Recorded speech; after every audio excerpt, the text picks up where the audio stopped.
Hola, hola, hola. Yo soy Carlos y este es el podcast de Independencia Financiera. Hoy día estoy con Paloma de Finanzas Sanamente. ¿Cómo estás, Paloma? Bien, muchas gracias por la invitación. Muchas gracias por haber aceptado la invitación. Y vamos al tiro con dónde comienza tu historia con el dinero. Mi historia con el dinero empieza desde la etapa escolar. Yo trabajo y estudio desde que salí del colegio. Trabajé y estudié desde que salí del colegio. Y de alguna forma desde ahí empecé a entender que el dinero era algo importante, como de tener porque te daba oportunidades. Con eso podías estudiar, podías hacer cosas. Y como me tocó conseguirlo a mí desde muy chica, tuve como mucha conciencia de lo que valía la plata. O sea, trabajar todo un mes para poder pagar la universidad y que te quedara un poquito, como un vuelto. Entonces, Mm. desde ahí empieza mi relación con el dinero.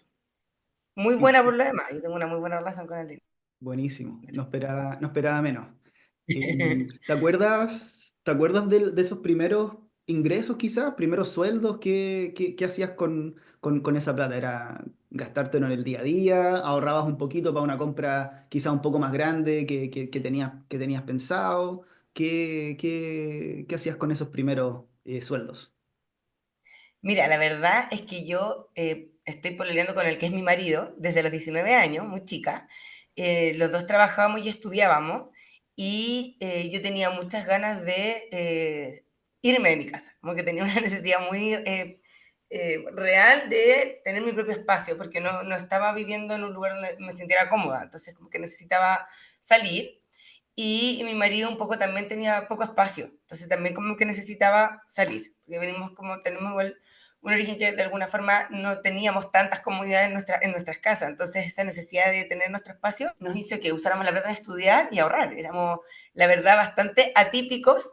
Nosotros nos compramos nuestro primer departamento a los 24 años, muy chico, Ujú. ganando el mínimo ambos, pero la mentalidad era como, mira, nos va a ir bien, vamos a terminar de estudiar, vamos a empezar a ganar más, lo vamos a rentabilizar, esto que estamos estudiando va algún día a dar los frutos, y con mucho foco como en que había que trabajar, estudiar y ahorrar, como que teníamos mucha esa visión. La familia de mi marido era muy desde el ahorro, no usar endeudamiento, entonces también nos permitió poner mucho orden. Él ya tenía una cuenta de ahorro desde el colegio, desde el ahorro joven, entonces empezamos a usar esa para ahorro para la vivienda después.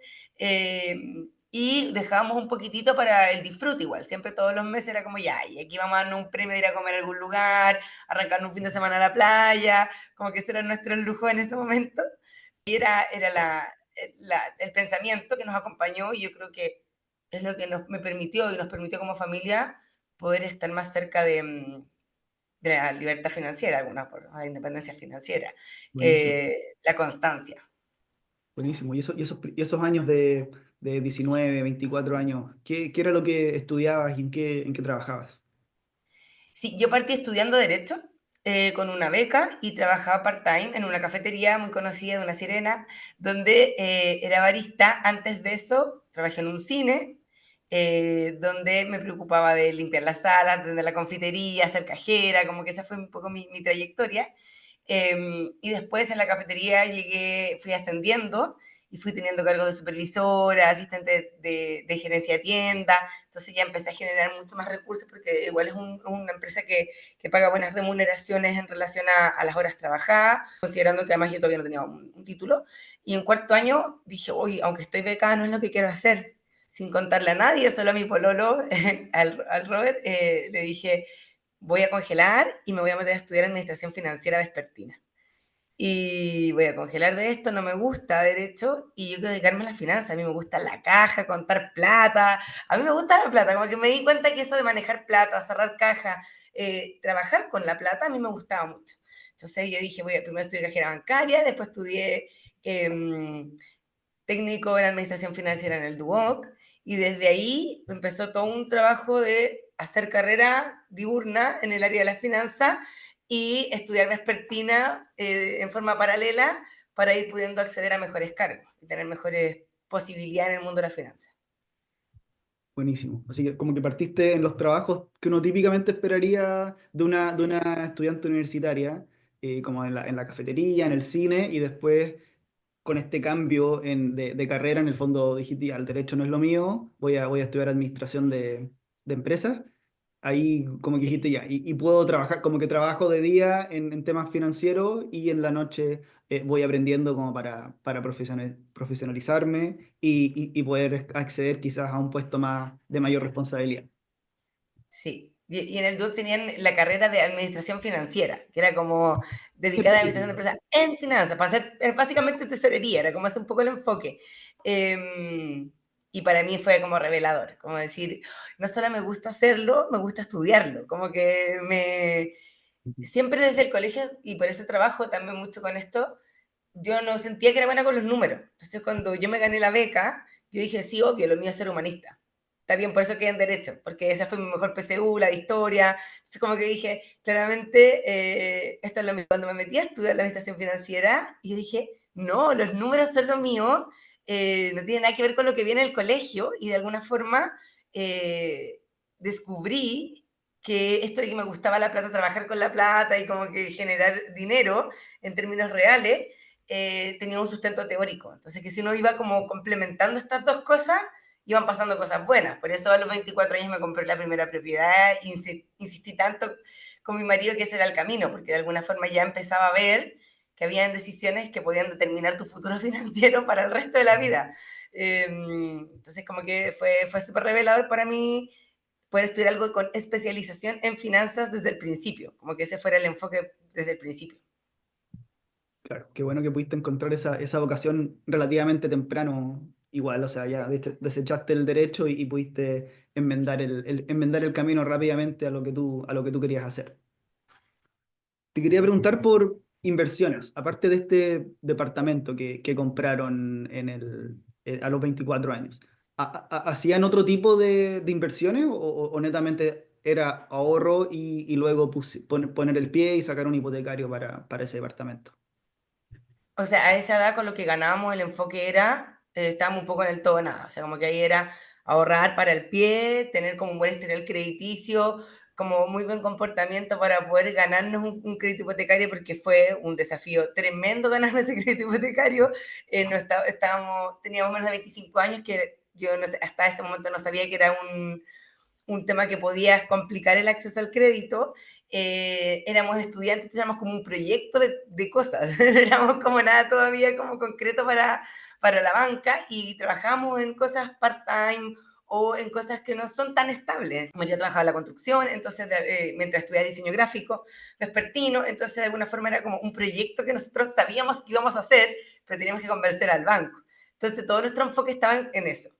Y cuando ya conseguimos el hipotecario y ya nos instalamos, ahí efectivamente empezamos a pensar en invertir en otras cosas. Al principio era como muy renta fija, muy de fondos mutuos como del banco, como un poco entendiendo muy incipiente lo que se podía hacer, no con mucho capital, con poquito capital, hasta que en algún punto compramos propiedades de inversión, más de una, pero después eso fue lo que nos permitió en la venta ingresar al mercado bursátil ya como un poco más en serio, Ujú. como con ¿Te cantidades te más acuerdas? reales.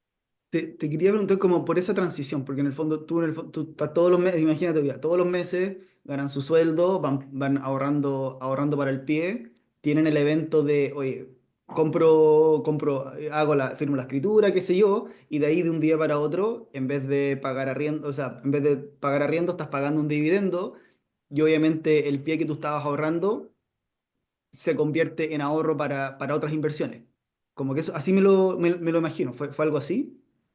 Sí, lo que pasa es que nosotros con mi marido vivíamos en la casa de nuestro papá, nos fuimos a vivir juntos en este departamento que nos compramos, y teníamos un dividendo muy asequible, como que nos quedó un buen dividendo, eh, que era en ese momento un poco más barato que lo que eran los arriendos en el lugar. Como que era en esa época donde Claro. todavía uno compraba y los dividendos salían más convenientes que los arriendos.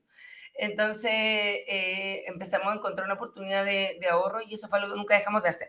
Entonces al principio fue como hay que tener un mínimo por si pasa cualquier cosa, por si alguno pierde el trabajo, porque teníamos poca red de apoyo, entonces de alguna forma era como teníamos que resolver nosotros, no podíamos recurrir mucho a nadie que nos viniera a tirar salvavidas. Entonces teníamos que seguir siendo muy ordenados como con este como colchón de tranquilidad, fondo de emergencia, llámenlo como quieran, sin tener tan claro el nombre técnico en ese momento, pero como que teníamos conciencia de que eso tenía que existir.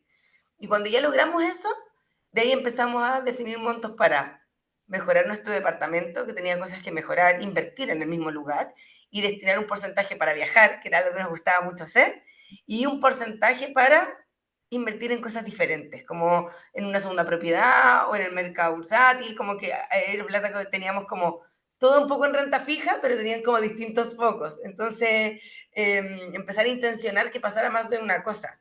Y efectivamente eso se va, es como una transición donde uno va tomando decisiones por su estilo de vida, como qué tanto vamos a dejar para el viaje, qué tanto para tal cosa. Muy conversado, menos mal mi marido en eso siempre muy alineado. Él me decía, yo en realidad no tengo mucho conocimiento, confío, como que no ha funcionado tu criterio, bien, vivimos tranquilos, no tenemos deuda, las cosas no funcionan, vamos, como que sigamos en ese criterio, pero yo diría que lo difícil era como combatir la cantidad de impulsos externos para hacer mal uso del dinero. Eso yo diría que es una cosa que uno tiene que trabajar como con mucha entereza, porque socialmente la gente empieza, pero cómprense un auto, cambien el auto, pero como que externamente las tentaciones para cometer errores y como perderte en el camino, diría que es la parte más difícil, como no tener esos como resbalones que son eh, tan fáciles. Si finalmente está todo pensado para que uno termine usando la plata en otra cosa que no sea esto. Entonces, yo diría que con 24 años ahí estuvo el desafío, como que todos tus amigos viajando y tú diciendo que no, todos comprando ese auto del año y uno no, como que de alguna forma yendo contracorriente. Sí, sí, es complejo eso cuando te pones como a competir contra con el vecino, con el familiar, con los amigos. Y claro, tú ves, no sé, yo fui de vacaciones a tal lugar, ah, no, pero él se fue a este otro destino más caro. O yo me compré este auto, él se compró un auto más moderno, con más prestaciones. Y es como, es complejo porque no te entienden o dicen, oye, pero si tú estás ganando buena plata, ¿por qué no te compráis un mejor auto? Y es compleja esa, como desde un punto de vista psicológico también, conductual, que es algo que podemos hablar más adelante, es complejo. Sí, sí, es algo con lo que la gente tiene que lidiar mucho. Yo ya lo que he aprendido a observar, porque a mí no se me hizo tan difícil de alguna forma, decir que no. Yo tenía muy claro para dónde quería ir. Sabía que si hacía lo que tenía que hacer, eso iba a ser un alivio para el resto de mi vida. Pero la gente que no tiene educación financiera, que hay cosas que no entiende por completo, no entiende mucho cuál es el costo de oportunidad de no consumir hoy día, en tiempo presente, y cuáles son los beneficios, no en 2 ni en 3 años, sino que en 5, en 10, en 15. Entonces, muchas veces tuvimos que lidiar como, pero cómo no van a ir, si vamos a ir todos, pero por qué se lo van a perder, pero y si te compras otro auto, y como tener que, no, es que no están nuestros planes, pero ¿por qué? No, pero es que usted me la plata hay que disfrutarla, como que de alguna forma es mucho más fácil consumir que invertir y hacer este proceso. Por eso las personas que nos dedicamos como a la libertad financiera, a la independencia financiera, hablamos mucho de este siente medio solo, porque ¿con quién hablo de esto? ¿Con quién me siento a los 24 años, a los 25 Ujú. años, a decir, oye, mira, estoy invirtiendo, estoy empezando a hacer esto? Nada, mis amigos estaban en otra cosa, las conversaciones eran muy distintas de esas. De hecho, hace poco me junté con una amiga acá en la casa y me decía, siempre me acuerdo que tú no hablabas de todas estas cosas, y yo estaba pensando dónde ir de fiesta el otro fin de semana, dónde me ir a gastar la plata para irme de viaje. Y ahora no miro y digo, oye, no, qué bueno que tomaste esas decisiones y que yo no puse más atención, de alguna forma, como con perspectiva del tiempo. Porque sí, es una edad donde además las tentaciones externas son grandes. Ujú. Entonces, yo diría que lidiar con eso es la parte difícil, como decir, hoy está en oferta este pasaje, igual tengo la plata, y como ese, ¿para qué esperar 3 años más para ir? Mejor vamos al tiro, como esa sensación, Sí, si pido un crédito, si tengo para pagar la cuota, como entrar en esa lógica, es algo que me pasaba por la cabeza a ratos, como a todo el mundo. Entonces yo diría que esa como batalla interna de decir, no, tienes un plan, no lo rompas, era como la parte más compleja. seguro. seguro que sí. Quería ahondar un poco más en la evolución de tu portafolio de inversiones, patrimonio, como quieras llamarlo. ¿Cómo ha ido avanzando desde esa primera compra de departamento y quizás el descubrir nuevos instrumentos de inversión en renta fija, renta variable, otro tipo de cosas, hasta el día de hoy? ¿Cómo ha ido avanzando? Mencionaste también un par de departamentos de inversión entre medio. ¿Cómo ha ido evolucionando? Mira, nosotros partimos con ese departamento sabiendo que era una primera vivienda, que no era donde íbamos a vivir para siempre y que de alguna forma era una inversión. Ya era como sale más barato que un arriendo, esto se va a ir pagando y el día de mañana vamos a vender y se va a vender más caro. Pero nunca me imaginé cómo iba a aumentar la plusvalía desde el 2012 hasta la fecha. O sea, la verdad es que en un sector muy bien ubicado, yo estoy en un sector cercano a la Rotonda Quilín, donde metro, autopista, mall, o sea, yo tengo todo a 5 pasos, ese departamento está, no sé, a 10, 12 minutos de llegar a Las Condes, al Parque Arauco, ahora con la autopista no olvides de la conectividad, entonces nunca me imaginé cómo se iba a agarrar tanta plusvalía. Me parecía que era un buen sector y aposté por eso y aposté que fuera un lugar donde yo viviera, es decir, estoy yo dispuesta a vivir en ese lugar, que creo que es algo Ujú. importante. Entonces, como que en esa primera instancia yo lo vi como una inversión, pero no dimensioné las oportunidades que me podía dar. Y cuando empezó a pasar el tiempo, los años, eso empezó, era como que una cosa que se duplicaba de precio cada 2 años, era como que, pero ¿qué está pasando acá en el sector? Y ahí fue como refinanciar y empezar a pensar, bueno, empecé a ahorrar también en paralelo, comprar departamento, porque era lo que conocía. Y yo estudiaba finanzas, pero lo que yo, para mí era súper cierto, era que yo tenía una propiedad y ya vivía en una, sabía que se podía sacar mayor rentabilidad, era algo como conocido. Em, pero mientras más empecé a aprender de finanzas y mientras más empecé a aprender de rentabilidad, empecé a aprender más de opciones para invertir y darme cuenta que la iliquidez del mundo inmobiliario no me convencía por completo. No, había algo ahí en esa dificultad de, pucha, cuando quería transformar eso en plata había que refinanciar, hacer todo el tema, que vinieran, era todo mucho más complejo. Si me quería deshacer de una propiedad, había que venderla, conseguir que alguien te la compre, o sea, como todo el proceso que se podía demorar. Si no tenía ya arrendatario en ese mientras tanto, no iba a poner a arrendar el departamento si no sabías si lo ibas a vender, entonces tenías que tener plata para las vacancias. Empecé a entender que no era una cosa así tan, como lo pintaban, como ven, cómprate departamento y ya esté millonario, como que ese relato no era tan Ujú. cierto. Y yo empecé a trabajar en el mundo de las inversiones desde el mundo corporativo, con patrimonios grandes que me permitieron de alguna forma también perderle el miedo al mundo de las inversiones. También trabajaba en una empresa que repartía dividendos, entender cómo funcionaba la lógica de los dividendos desde adentro. Y eso me fue abriendo la mente así como de forma muy lenta, porque no es como una cosa así como de que de un día para otro yo dije, oye, entendí todo. No, empecé como voy a meter un poquito acá, cuando venían oportunidades de comprar acciones de la empresa, voy a ver si me compro unas acciones de la empresa, voy a mirar un poco por acá, como de alguna forma ir entendiendo. Desde Starbucks yo podía acceder a comprar acciones en la Ujú. empresa, cuando esto era todavía directamente de Estados Unidos. Entonces ahí fue la primera vez que empecé a decir, oye, algunas empresas que recompensan con compra de acciones, ¿por qué en Estados Unidos se hace eso? Empecé a averiguar, como esa curiosidad. Y ahí empecé como a mezclar un poco las dos cosas. Y también aquí hay un tema que yo creo que se habla poco y que es súper importante hablar, cuando la fortuna, el mercado está de tu lado. Ya como que también tener la preparación para identificar las oportunidades y estar preparado para tomarlas, pero también saber que hay oportunidades que uno no planea, que se dan, que el mercado genera, ya que un poco podría ser lo que está pasando hoy día para algunas personas. En mi caso fue la pandemia, ya el estallido social. Yo vendí justo los departamentos en ese momento que las tasas estaban muy baratas, había mucha demanda de departamentos, se pude como rápidamente resolver y el mercado estaba en descuento, básicamente en ese momento, y empecé a como a probar con fondos mutuos, con ETF, ver las diferencias, qué convenía más, probar con un poquito de plata por aquí y por allá, después empezar a mirar en qué invertían en esos ETF, habrá algunas de estas empresas que me guste más a mí, que yo quiero tener directamente, y eligiendo como muy con pinza dónde sí meterme a estudiar y dónde no, porque estudiarlo todo es imposible, hacerlo bien, o sea, hacer un estudio de todas las empresas no es posible, y es algo que yo le digo a las personas siempre, los especialistas en todos no existen, ya no, nadie es especialista en todo y uno Tenías tiene que ir que eligiendo las enfocar. batallas. que quiere dar o elegir en dónde quiere poner la energía. Entonces a mí los ETF me servían un poco para ir mirando qué empresas coincidían, cuántos porcentajes tenía cada ETF, por qué esta empresa tanto, ay, mira lo que da de dividendo y empezar a mirar como un poco preseleccionado. Y así fui probando, probando. Y bueno, todos sabemos lo que pasó después de la pandemia. Pues. Vinieron máximos históricos, pasaron cosas buenas y tomar buenas decisiones, de alguna forma ser constante, no panicarse.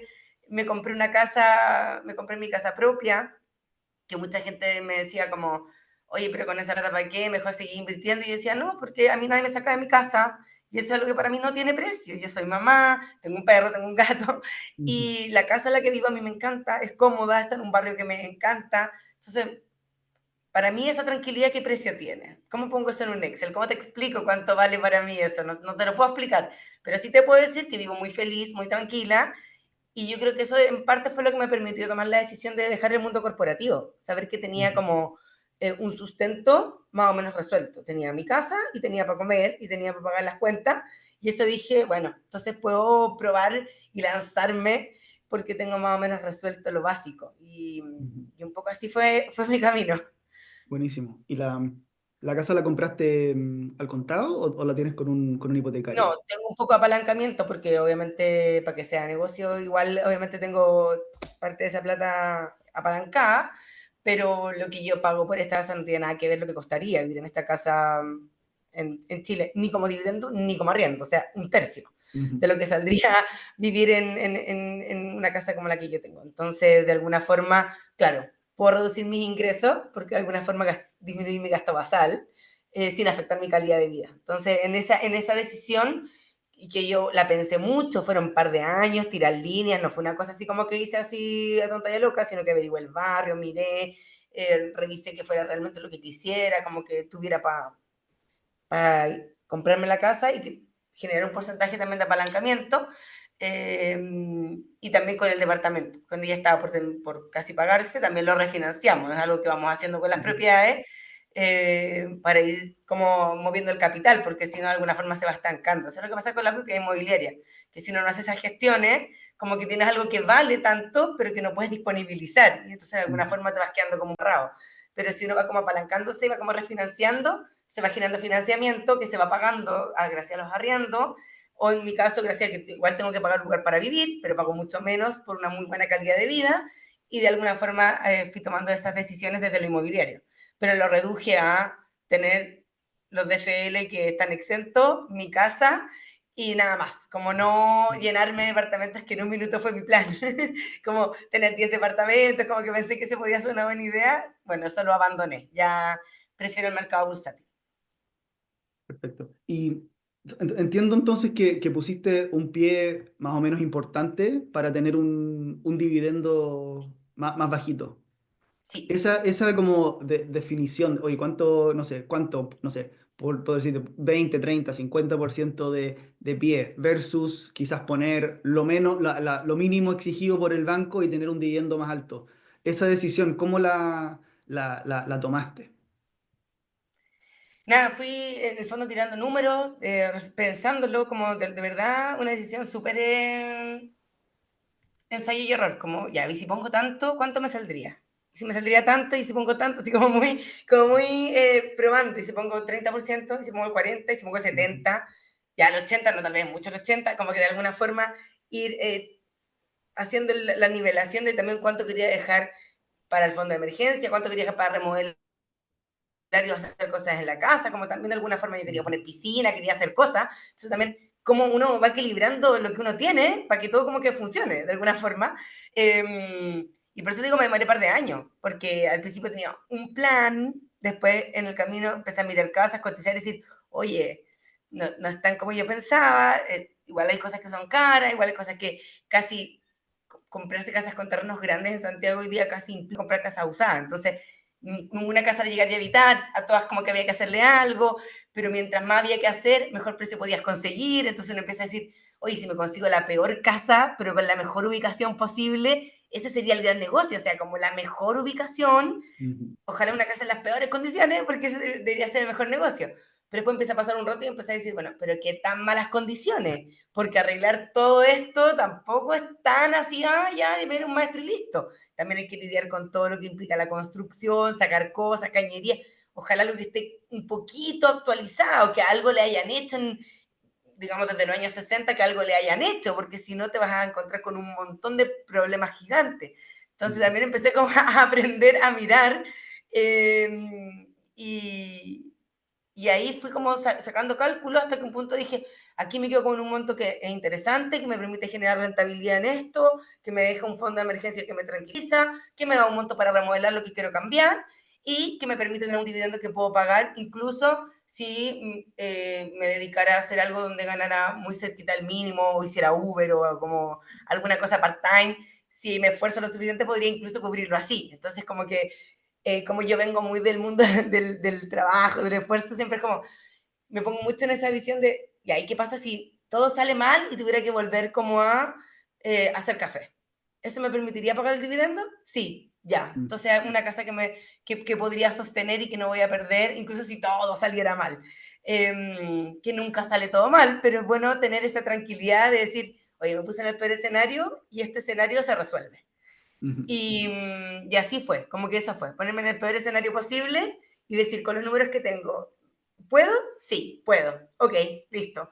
Esa fue un poco la forma, por eso yo trabajo de lo conductual, porque siempre digo, el Excel no soporta todos los análisis más conductuales y más personales que pasan por la cabeza de una persona, que no son simplemente si es más o menos plata o si te dan más o menos intereses. Tiene que ver con si te da o no tranquilidad la decisión, si te permite vivir tranquila todos los días. Entonces, esa fue un poco mi visión, que mi decisión me permitiera vivir tranquila. Y sí, la verdad es que cada día confirmo más que fue una muy buena decisión.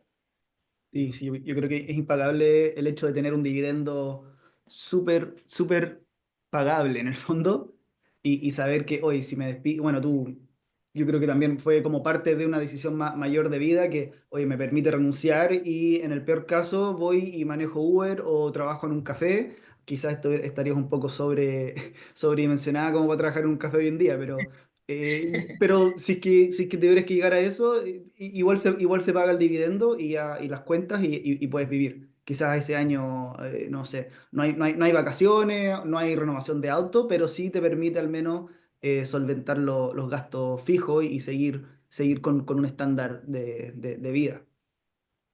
Y que tu hijo, claro, eso, y que en mi caso que yo soy Ujú, mamá, que mi hijo no afectara su calidad de vida. Y yo le decía a mi marido, en el peor de los casos, como decís tú, no hay vacaciones. ujú, Bueno, pero hay casa con piscina. El verano se va a pasar bien igual, se va a disfrutar sí, igual. ¿Cachai? Como hay ciertas cosas que él no va, tiene un parque cerca, estamos fácil a los accesos, tenemos metros cerca, si hay que hacer actividades, si ujú, algún año hay que hacer todo en barato, bueno, acá es un muy buen lugar para hacerlo en barato, pero además vivimos muy cerca de servicios, entonces de alguna forma era pensar como en un todo. Y eso, como dices tú, ¿cómo lo meto en un Excel? No tengo cómo ujú, rentabilizártelo o poner en un número concreto, sino que es más bien una decisión y es una sensación, porque además lo que es una buena casa y un buen estándar de calidad de vida para mí no tiene por qué ser necesariamente para la vecina o necesariamente para mis compañeros de trabajo o necesariamente para la gente que conozco. También es un poco entender que ese camino es súper personal. ¿Qué es eso que te da esa sensación? Es algo súper personal y por eso me demoré un par de años, porque también tuve que definir qué comuna, qué barrio, qué tan lejos, qué tanto me acercaba, qué tanto me alejaba, como de alguna forma mirar casas más en la periferia que eran más baratas, darme decir, no, pero me alejo mucho, no, es que los caminos en autopista me demoraron un montón. Es como tirar muchas reflexiones como antes de tomar la decisión de que esto era una inversión que tenía que ver con calidad de vida más que con rentabilidad económica. Entonces, ujú, la forma de pensarlo igual es un poco diferente a cuando tengo que pensar qué voy a hacer con un par de millones que tengo o que recibí de dividendos para ver en qué acción compro, si reinvierto o busco otra. Es diferente igual un poco la lógica porque eso está pensado más ujú, para la rentabilidad económica versus que mi decisión de casa fue más bien pensando en mi calidad de vida y en la calidad de vida de mis hijos, que estuviera cerca de buenos colegios, como tenía como otra lógica igual. Entonces, también yo creo que eso es importante en las finanzas, entender los por qué y los para qué de mis decisiones para hacerme las preguntas correctas, porque no todas las decisiones de finanzas responden las mismas preguntas. Y eso es importante de ir como reflexionando en el camino personal. Claro, claro, no, no todo, a pesar de que es finanzas, es algo obviamente bien matemático y de números, no todos, no todo es números, o sea, hay que tener esa psicología también en mente al momento de tomar una decisión o en tu caso, por ejemplo, recomendar un curso de acción a una persona, tienes que saber cómo se va a comportar finalmente. Sí. Quería usar eso como puente para preguntarte de dinero femenino. ¿Qué diferencias ves tú, que, bueno, tú trabajas haciendo coaching más enfocada en mujeres? ¿Qué diferencias ves tú al momento de ayudar a una mujer en comparación a un hombre?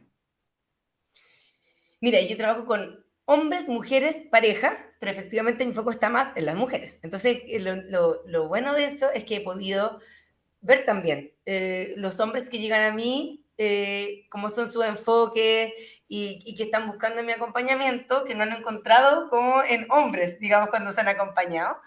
Y yo diría que tiene que ver con, primero, que las mujeres, llegó después la conversación de plata a las mujeres, no porque a las mujeres no les gusta la plata, sino porque hasta hace no tanto, para poder hacer cualquier cosa bursátil o en el banco, uno requería la firma del marido, habían limitancias legales, una forma para que las mujeres pudiéramos hacer libre uso del mercado financiero. Y eso Sí, explica terrible lo por qué la encuentro. conversación de la plata llega después. Como hace 40 años, ¿por qué las mujeres iban a sentar a hablar de inversiones si en realidad va hace 50? Si en realidad tampoco podían hacer mucho respecto de eso. Ujú, Hoy día eso ya es una excusa. Y eso yo se lo digo a todas las personas con las que trabajo. Explica por qué la conversación llegó después, pero no sostiene por qué la conversación no está tan presente como debería. ujú, Entonces, lo que yo hago mucho el enfoque es cuidar no es tener la plata bajo el colchón. Eso no cuida la plata. Entonces, basta de creer que es que para cuidar a mi familia tengo la plata en la cuenta corriente, por si pasa algo. No, es que eso no sirve. No solo no estás cuidando, sino que estás perdiendo. Entonces, ujú. no es una buena manera de gestionar tu plata, porque la inflación va a hacer que pierdas valor adquisitivo. Y en una curva inflacionaria tan importante como la que hemos tenido desde la pandemia, eh, con mayor razón es importante aprender a guardar tu dinero, a cuidarlo de buena manera.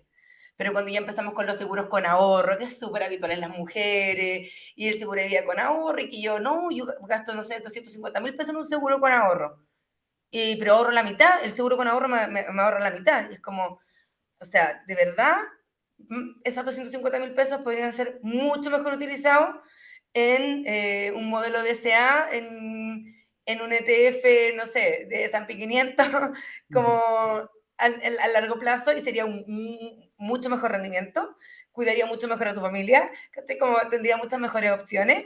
Entonces, también como decirle a las personas evalúa opciones, pero para evaluar tienes que aprender. Entonces, cuando yo trabajo es como mostrarle el abanico. Y ahí empiezan a descubrir un mundo. Entonces, yo diría que la diferencia está ahí, en que los hombres están más pensando en la riqueza, en cómo generar valor, en cómo generar plata, porque la conversación del dinero es algo que los acompaña históricamente. Son los proveedores, como digamos desde el punto de vista cultural, los que hablan de plata. A las mujeres les costó mucho más entender que entrar al mercado laboral y ganar plata también incluía hablar de esto, de generar dinero, de generar riqueza, de generar valor, y que guardando el plata en el colchón o pagando seguros con ahorro, no lo van a lograr. Entonces hay que cambiar la conversación, hay que cambiar el enfoque y hay que aprender, porque no hay solo, o sea, no existen dos portafolios iguales. No hay dos personas que tengan exactamente el mismo portafolio con exactamente la misma rentabilidad, eso no existe. Y nunca va a existir, porque básicamente es una construcción personal acompañada de un momento contexto macroeconómico que va generando un portafolio. Entonces, darle las herramientas para decirle, ustedes pueden elegir, lo pueden hacer bien, miren, que sean cosas que a ustedes les convenza, que ustedes tengan con convicción, porque es aprender eso también, que el mundo de las inversiones va acompañada de convicción, de creo que esto va para, o sea, que esto me convence, que esta forma de invertir me convence. Hay gente que no quiere salir nunca al inmobiliario, está perfecto. Entonces, ¿cómo hago que eso sea rentable? Hay gente que dice, oye, me gusta lo bursátil, pero solo lo ETF, no me quiero meter en acciones. Perfecto, también se puede. no me gusta ninguna, quiero solo acciones. Perfecto, también se puede. Quiero mezclar un poco de todo, también se puede. Entonces, Ujú, entender que tienen que aprender para saber qué es lo que están buscando y qué las hace sentir cómodas. ujú, Para alguien que nunca había hablado de inversiones, esto es como un descubrimiento enorme, partir por la renta fija. Para mí todo el mundo parte siendo conservador, hombres, mujeres, el que sea. No ha ujú, invertido nunca, su perfil es conservador. Cuando entienda bien la renta fija, las opciones, cómo funciona eso, vamos dando pasitos hacia adelante, porque algo que considero muy importante al invertir es que uno lo haga sabiendo uno muy claro qué es lo que está haciendo. No como que un asesor te diga, no contratar algo porque te dijeron, sino que realmente entender. Eso es lo que te da tranquilidad, te ujú. permite dormir tranquilo, que entiendes lo que hiciste. Sí. ¿Y Entonces las qué? mujeres son más cuidadosas. Ujú. Eso es. ¿Cuáles son? Porque no hay un, o sea, hay un tema quizás de aprendizaje, de entender qué es el instrumento, qué es el riesgo, rentabilidad, qué sé yo. Pero qué desafíos o qué bloqueos de repente son los más comunes con los que llegan las personas a conversar contigo. Bueno, uno muy común es que son malos con los números. Ujú, Siempre me fue mal en matemáticas, siempre fui mala con los números. La verdad es que a mí siempre me ha costado un montón el tema de los números y tener que explicarles, oye, el dinero es una unidad de medida.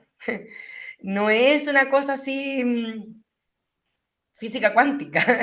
Es una unidad de medida y si uno sabe sumar, restar y sabe usar una calculadora, debería tener como bastante resuelto las matemáticas necesarias para manejar el dinero. Entonces, el primer mito es como, no importa que no seas la persona con mayores habilidades matemáticas. Mientras puedas entender la unidad de medida y puedas sacar cálculos básicos, en realidad deberías poder hacerlo. No hay ninguna ciencia mayor. Entonces, también como, no hay que saberse como grandes gráficos, no es como que uno tenga que aprender así a hacer ecuaciones cuadráticas muy complejas o hacer derivadas, no, no es necesario hacer ese tipo de cálculo para administrar un portafolio o para tener inversiones. La verdad, menos hoy día, que con la inteligencia artificial uno mete una FECU o una información a ChatGPT y le dice, por favor, dame los ratios, te los dice y por favor dime los ratios de la industria y te dice, oye, miren, esta industria el promedio es tanto, o sea, cada vez es menos necesario ser como un especialista en los números, cada vez eso es menos importante. Lo importante es entender la lógica del mercado, la macroeconomía, el relato de la historia de lo que uno está invirtiendo, es decir, como qué es lo que busca esa empresa, cuál es su como épica, hacia dónde va, quiere ser líder, en qué área, en qué sector, lo es, no lo es. Un poco también entender los contextos de las industrias, eso es mucho más importante que saber sacar ratio. Entonces, es desmitificar de alguna forma que tengan que tener esa habilidad matemática así como tan importante. Y lo ujú, otro son las creencias limitantes que vienen de las familias, que yo diría que es una cosa que hay que trabajar con todo el mundo.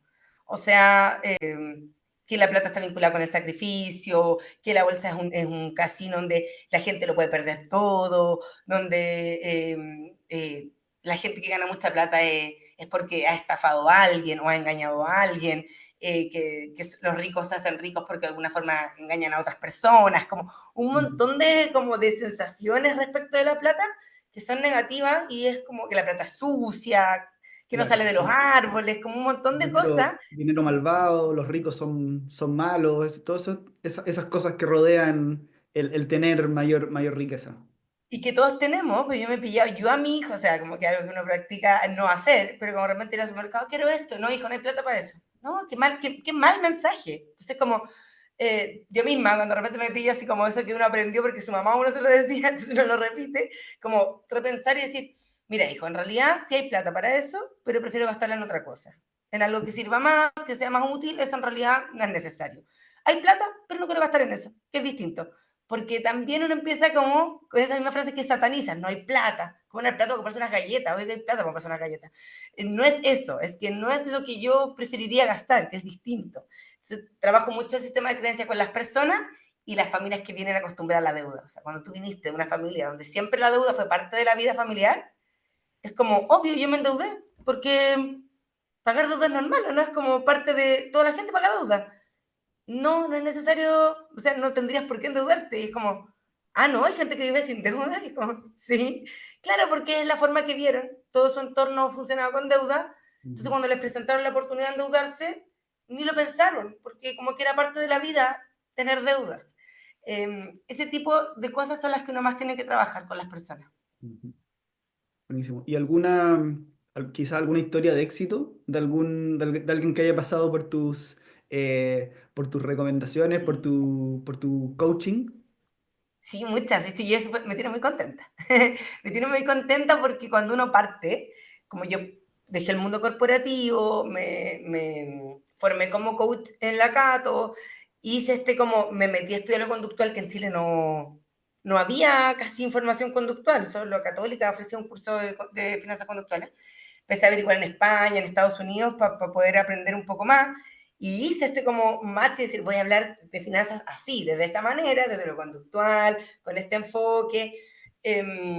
Uno dice, oye, ojalá ayude, porque en realidad no lo he probado, entonces ojalá esta idea que tengo y este servicio que se me ocurrió de verdad sirva. Y cuando uno empieza a ver los resultados, uno se pone, yo me pongo muy contenta de ver que las personas cambian su relación con el dinero. Si yo realmente he recibido personas que llegan usando la línea de crédito, la tarjeta de crédito, no entendiendo nada, llorando, con mucha, de verdad llorando en las primeras sesiones, mucha angustia de no logro pagar una cosa y ya me están cobrando la otra y esta cuestión crece y aunque trato no puedo, o sea, así como un enredo súper grande y nos sentamos a mirar lo que tienen, qué es lo que hay, cómo funciona su ciclo de facturación, cuál es la diferencia entre la línea de crédito y la tarjeta de crédito, y de repente se empiezan a ordenar y empieza a aparecer la plata, y es como, hoy no tuve que hacer nada más que ordenar lo que ya tenía, y de repente, uy, ya puedo invertir 50.000, ya puedo ahorrar 100.000, y de repente ya pueden ahorrar 200, y después de un año me contactan para decirme, oye, ya hice el fondo de emergencia, ahora voy a empezar a juntar para invertir. Entonces hay gente con la que partí de verdad, así como desde la deuda, y terminamos en la inversión. Y yo digo, eso es como finalmente convertir a las personas, dejar de que las personas sean consumidoras y deudoras para que pasen a ser inversionistas. Eso es como un poco lo que yo trato de hacer en el Ujú. acompañamiento. Y eso tiene mucho más que ver con cómo piensan el dinero, cómo usan sus instrumentos de uso cotidiano, la tarjeta, la línea, cómo usan sus productos financieros cotidianos y qué decisiones toman con su patrón de consumo, que de repente se ven pudiendo invertir. Y ya cuando empiezan a poder invertir, yo les cuento un poco qué son los perfiles, cómo funcionan, qué instrumentos hay, y un poco los voy derivando a personas que son especialistas en áreas específicas. O sea, si alguien me dice, me quiero dedicar al mundo inmobiliario, pucha, no sé, por ejemplo, quiero mi hipoteca, la Yanine, yo digo, ella sabe un montón, contáctenla a ella, porque también creo que lo responsable es que pastelero sus pasteles. Tampoco me gusta eso como de, aunque yo sé hacer análisis y me podría hacerlo, en realidad no es el enfoque que yo quiero tener. Entonces creo que si hay gente que se ha especializado mucho en una área, es mejor que las personas también ya puedan empezar a asesorarse como, ah, me gusta la estrategia de dividendo, bueno, Álvaro, ya como Katia, ahí en ese canal pueden ver información y hacer un curso, y ahí ya voy como derivando, pero las personas llegan con un conocimiento suficiente para entender de lo que les están hablando, para saber si eso no es lo que quieren hacer y entonces disminuir la curva de aprendizaje bastante, que eso significa perder plata, porque una curva de aprendizaje muy larga es perder plata. Entonces, reducir esa curva y ir un poco más claro te hace como decir, ya, ahora me voy a meter entendiendo de qué estoy hablando, entender de qué se trata esto. Sí, debe ser súper gratificante como recorrer ese camino con la persona desde, oye, estoy en deuda, no tengo para pagar la tarjeta, ni siquiera sé cómo la voy a pagar, tengo la línea de crédito reventada y después como que tú como que los acompañas y después los entregas a la persona que los va a acompañar, va a seguir en el viaje. O sea, los llevas como de endeudado a alguien con sus finanzas sanas, con sus ahorros y luego ya, quieres invertir en algo más específico dependiendo de lo que tú quieras hacer, te recomiendo o los diriges a ciertas personas que ya se han especializado. Sí, sí, Buenísimo, buenísimo. es muy bonito. Así que eso yo creo que es importante que las personas entiendan que en el mundo y en la educación financiera hay escalones y que está bien. porque de repente la gente cuando llega conmigo es como, mira, tengo esto y quiero empezar a invertir y quiero empezar a recibir y quiero tener independencia financiera. Y es como, mire, yo sé que en YouTube y en Instagram y en las redes sociales, en TikTok, has visto gente que te dice, mira, haz esto y hazte millonario, como si fueran dos pasos súper simples para pasar de no tener a tener un montón de plata. Ujú, No es así. Es un camino, requiere educación, autoconocimiento, para que realmente sea un viaje editado. No es tan simple, pero tampoco es tan complejo. Solo que hay que ir como paso a paso, entendiendo lo que vamos haciendo. Porque me ha llegado gente que vio algo y partió haciendo trading, sin entender lo que era, qué significaba. Entonces llegan como con un segundo trauma, que es como, oye, me costó conseguir plata y además perdí plata.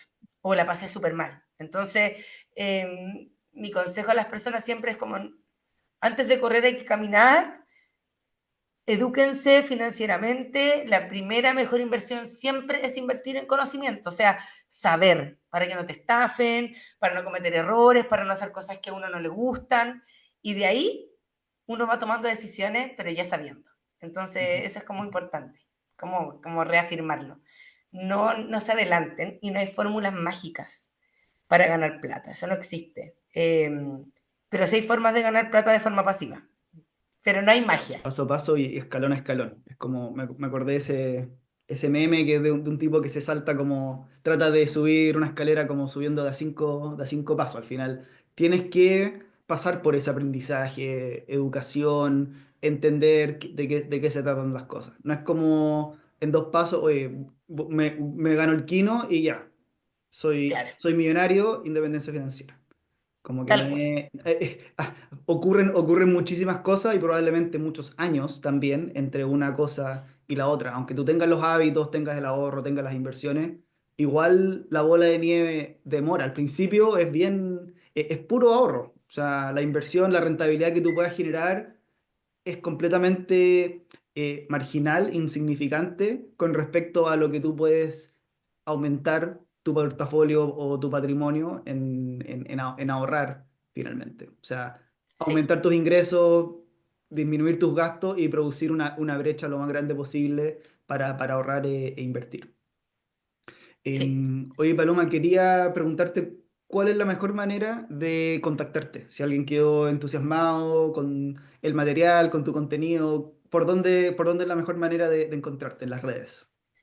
Bueno, en Instagram estoy en Finanzas Sanamente. Ese es mi Instagram como donde tengo mi calendario y pueden tomar sesiones, aclaratorias gratuitas, porque nunca voy a iniciar un proceso de coaching sin primero tener una sesión aclaratoria para saber si realmente es lo que están buscando, Ujú. si realmente es lo que necesitan y poder también aportar en algo en esa primera sesión a sus dudas o inquietudes financieras. Así que invitados a tomar esa sesión, yo feliz, aunque es como sin compromiso, siempre digo, tómela sin compromiso, ¿sí? A mí me sirve también como experiencia escuchar problemáticas porque me permite también a estudiar, indagar y saber más para poder ayudar a personas. Así que a mí me suma mucho que tomen sesiones aclaratorias para ver si quieren no trabajar conmigo. Y también tengo mi LinkedIn, que es Paloma Fernanda Zamorano Contra, que es mi nombre completo, donde ahí pueden encontrar un poco más mi historial académico, mis credenciales y esas cosas que son más formales y cosas que he hecho vinculadas al mundo corporativo. Así que ahí tienen como esos datos. Buenísimo. Bueno, de todas maneras voy a dejar los links más abajo para que conecten con Paloma. Y nada, bueno, agradecerte, muchas gracias por el tiempo y por habernos contado un poquito más de tu historia. Muchas gracias a ti por la invitación y decir a las personas que no se desmotiven, que sigan en este aprendizaje de las finanzas, porque de verdad es un tema de salud mental y de bienestar. No es un tema de riqueza, es un tema de vivir bien. Así que lo cuiden porque las finanzas son muy importantes para la calidad de vida. Así que ese es como mensaje de cierre. Buenísimo, buenísimo. Muchas gracias. Hasta la próxima. Chao, Gracias a chao. ti.